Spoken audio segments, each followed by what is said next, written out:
10 years ago, Instagram was heading into its golden era, transitioning from an app that people mainly use to just add filters to their phone photos to one that was going to become the social media platform to be on.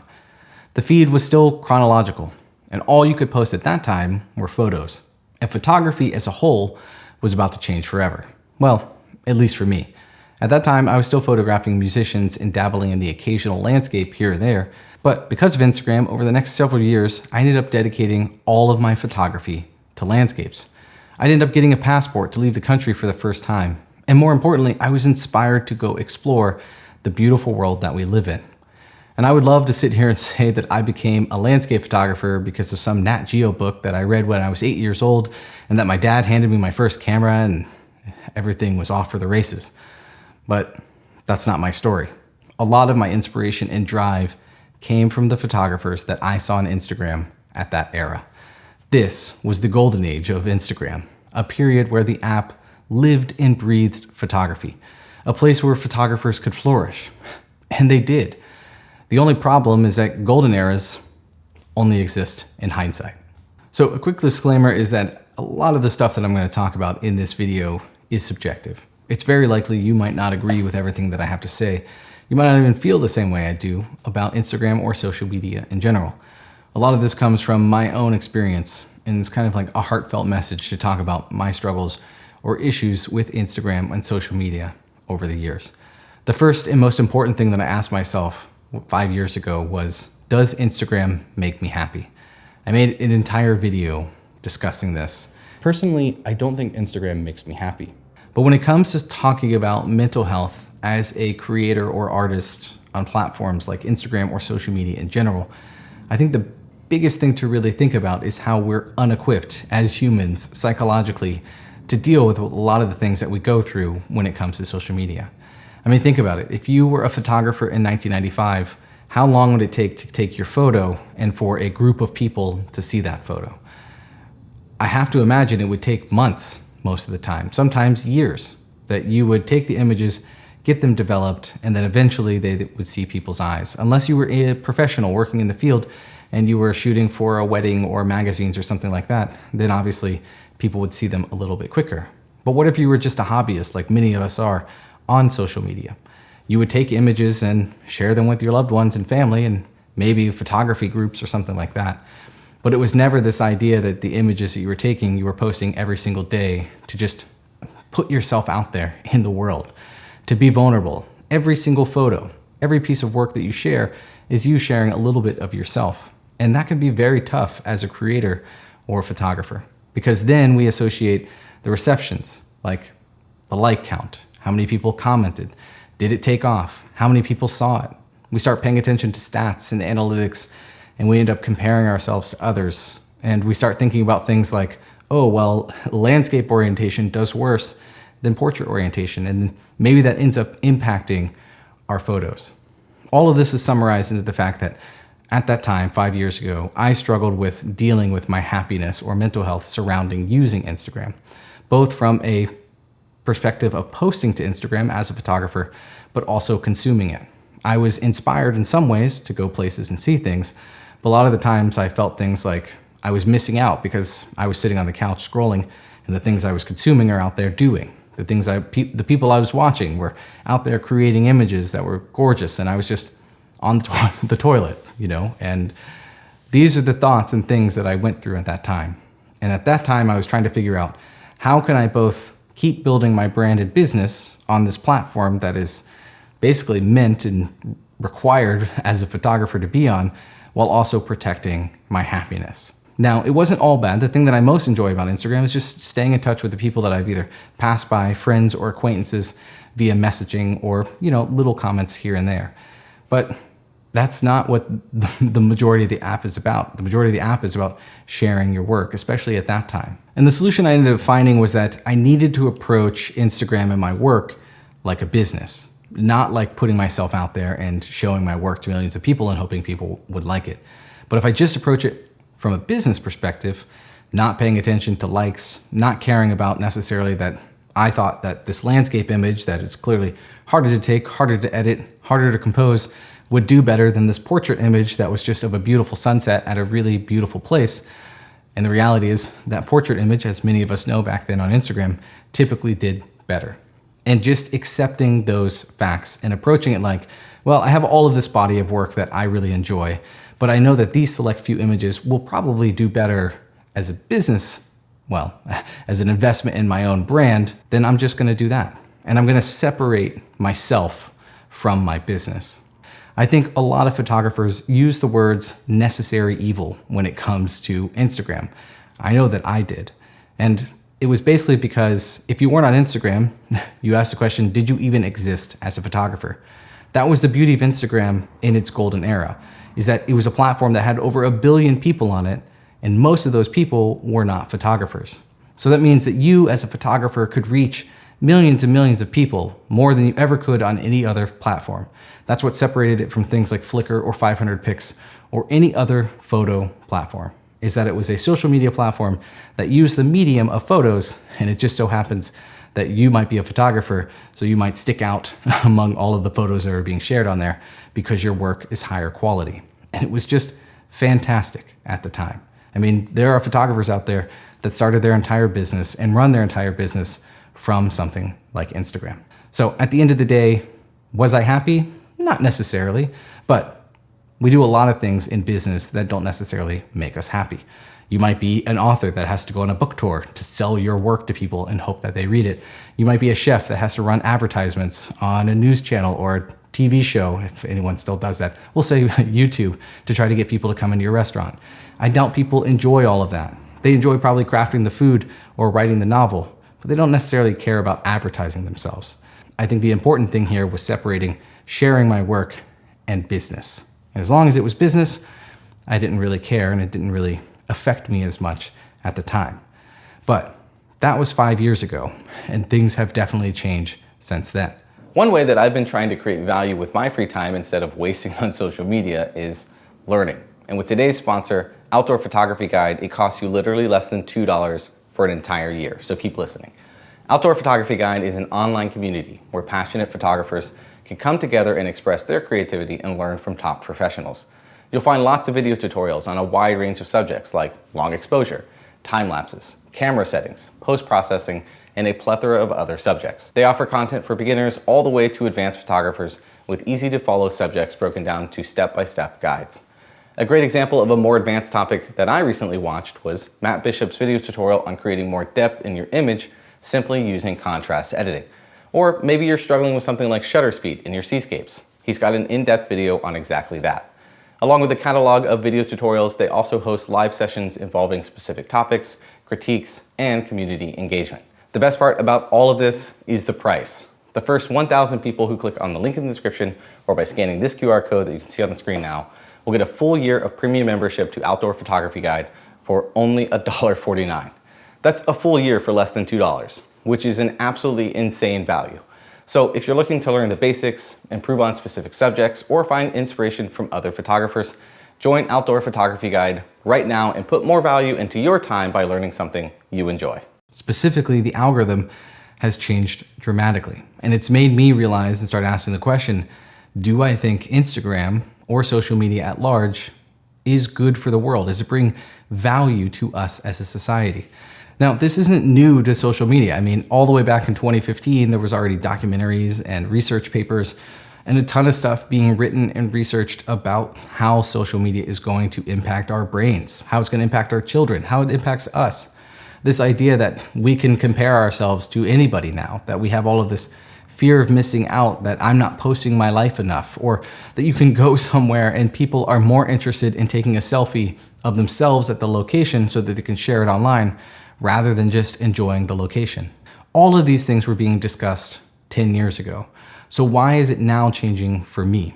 And that is because 10 years ago, I still didn't know the answer. I was like, yes, social media is having these impacts and maybe I don't like this thing or that thing. But at the same time, it's still connecting me and keeping me connected to the people that I'm close with, whether I'm 1,000 miles away or next to them. I can keep up with people's lives. I can put more importance on certain people. And I had this sense of community, even if I wasn't around them. And I think that that provides a decent amount of value to the world. Over the last 10 years, let's just say that, I think it's just gotten worse and worse. And I think it's correlated to the introduction of the attention economy. I refer to the algorithm a lot in this video, and other people refer to it as the algorithm or this big evil thing. But the reality is, I don't necessarily think algorithms are bad. They've been around for decades. Heck, we added Google to our lexicon as Google it. At that time, those were still algorithms serving us websites that was probably what we wanted to find. Maybe you use a media player and it delivers you music based off the music you already listen to and has a much higher chance of being music you'll enjoy because of an algorithm. Algorithms are inherently not a bad thing. The bad thing is when the algorithm is designed to just keep your attention and keep it for as long as possible. So I'd rather refer to it as the attention economy or the attention algorithm rather than just the algorithm, because it doesn't describe necessarily what I think is wrong. I think regardless of where you are in the world, whether you're in the United States or literally around the world, what race or gender you are, I think it's happening everywhere. And I don't think anyone will agree with this, no matter what you believe, is that currently things are the most divisive, there's the most disinformation being spread, and there's just an immense amount of social destruction happening. And I think a lot of it comes from this algorithmic attention economy, that money is tied to attention and that advertisements are tied to that attention. And so that all the platforms, literally the one that you're watching right now, was an algorithm you clicked on and you're watching it. And by keeping your attention, this video might do better because I've kept your attention. And because of that, it means that things that we don't necessarily want to see all the time, things that we don't necessarily think are positive impacts on the world, garner the most attention. Those things are typically tragedy, things that make us upset, things that divide us, things that politically make you upset, where you want to be interested because you have empathy and you care as a human being, because that's just a natural thing to have. It might be sexual content. It might be cute dogs. All of these things tap into different psychological parts of our brain to keep our attention. And at the end of the day, all of those things are what result in these platforms making more money. So basically, all of this is to say that the algorithms now just reward things that keep attention. It just so happens that the majority of the stuff that keeps attention is negative, divisive, could be completely false. It doesn't matter what it is. They don't really care as long as you keep using the platform. And all of this makes you question, where do our photos fit in? How does my little nice photo of this flower keep the attention of somebody that's watching some, I don't know, cute dog with a voiceover? It's not all bad, don't get me wrong. There's definitely some content out there that I end up scrolling and enjoying, and it brings me happiness. But a lot of the times, probably 95% of the time, the algorithm just serves me things that keep my attention, but I leave feeling deflated and negative, not positive. And I think for me, that's why I ended up having this question to myself. Is Instagram, or social media at large, but Instagram from a photography perspective, impacting the world positively? I think 10 years I didn't have an answer, but I think recently I've said, I don't think so. I think that social media, Instagram specifically in this video, is having more negative impact than positive impact. And when you give people those incentives that they can make money off of grabbing attention, well, I don't think I need to explain what has been happening over the last several years. I mean, not to mention the fact that AI exists. And now as photographers and creators, we're fighting against AI. But AI does a really good job at keeping people's attention because somebody can make 400 videos in a day and maybe one of those keeps people's attention. And that one video is now a slot that you won't fulfill. And they're created based off of our work, but they're keeping people's attention more than your photo might. And now that's another slot in the feed that your image is not going to show up on. So why would I keep contributing to these platforms if I believe that this is what they are doing? Is it just in my best interest as a business perspective? But once again, how much business was I actually earning? It's certainly not making me happy. Even just consuming on these platforms doesn't make me happy. And on top of all of that, I also think that some of these platforms are doing more harm than good. And once I sum all of that in and really sit back and think about it, that's why I quit. I quit because I genuinely feel like I'm not contributing to a platform that is bettering society. Okay, I just have to add some clarity here because I know that I will get comments down below, but more importantly, I just want to make sure that people understand that I am not attempting to virtue signal here. If you're someone that enjoys using Instagram, you gain value out of it. As a hobbyist, you've created a community on there that you really enjoy, or most importantly, you've created a business on there that helps you put food on the table. By all means, continue to use Instagram. And for transparency, I've used Instagram in the past year. I've posted a few stories to help try to sell some workshop slots or my Hasselblad camera, and I've used it to communicate with friends and family that I've met along the way in my life. I'm not saying that you have to quit and delete your account right now. A lot of this is more of a thought experiment in explaining things that I've gone on over the past couple of years, realizing why am I contributing to a platform that over time I'm thinking isn't necessarily impacting the world positively, but more importantly, isn't providing any value or doing anything good for me as a photographer. And it's certainly not incentivizing the type of work that a lot of us create.